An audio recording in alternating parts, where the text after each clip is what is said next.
government is running a budget surplus for about the first time ever in Argentina. And what he's doing with that surplus is he's using it to reduce taxes, not to make the state more stable, but to reduce taxes. Uh, it's fantastic what he's doing. This is a very big deal. And in response, the stock market's about doubled in the last year. He's been in office for a little more than a year now, slightly more than a year. I think it's going to go a lot higher. Real estate prices, and I'm mainly invested in real estate in Argentina, also Uruguay, where I am right now, across the Plate River, uh, has not moved yet. It's starting to move, but it's moving from an extremely low level in Argentina. Prices of property in the Recoleta, for instance, which is the equivalent of the Upper East Side of New York in Buenos Aires, I'd say they're in between 5 and 10%, uh, maybe less, of what they are in New York. So it's really cheap. And I think that Buenos Aires is actually a much nicer place to be than New York, so they can flip within a generation. So, yeah, that brings us up to date with Argentina. I'm very bullish on the future for it. And I think Milei's more popular now than he was when he was elected a year ago, mostly by young people, incidentally. And I think he'll be reelected in 3 years. And hopefully he can actually change the culture of Argentina by doing these things. Yeah, I hope so as well. My own opinion was I was not optimistic, but it sounded interesting, and I was grateful that it seemed like somebody got in there. And now I'm just very surprised how things are working out. But I only view that from a distance. My follow-up question is that do you think this will flow into the adjoining countries like Brazil, if you would, Paraguay, Chile?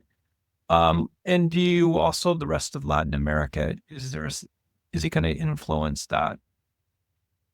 Well, there's something else big that's happened in Latin America, in particular in El Salvador, in Central America. Uh, it was, for many years, it's been the second worst place in the Western Hemisphere. The worst place is Haiti. I spent a lot of time in Haiti. When I first went there 50 years ago, it was actually a nice place, believe it or not. But I thought El Salvador was horrible. But because he's locked up 65, 70,000 young men, the crime rate has fallen to, it's now the safest place about in the world, with the exception of Switzerland and a few places like that. So that's also a big thing that's happened in Latin America. And he's made Bitcoin legal tender there, which is a step in the right direction, because the US dollar, was actually the national currency of El Salvador before he did that.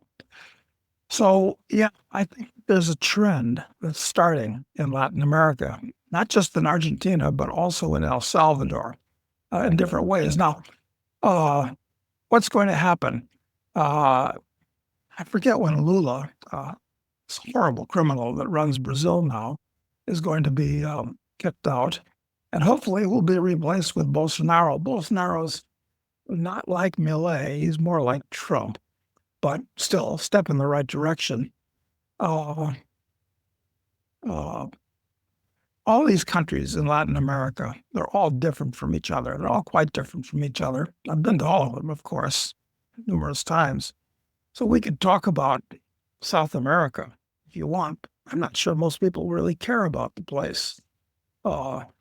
One thing I will say is this, is that a prudent American, or Canadian for that matter, will have if he can afford it, and he should be able to afford it. If you can't afford it, then whose fault is that? Have a second crib someplace else in the world. And Latin America is an excellent choice.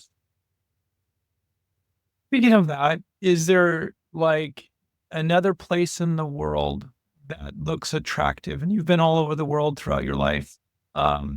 spent a lot of time in Africa, in Asia. Well, spent a lot of time outside the U.S.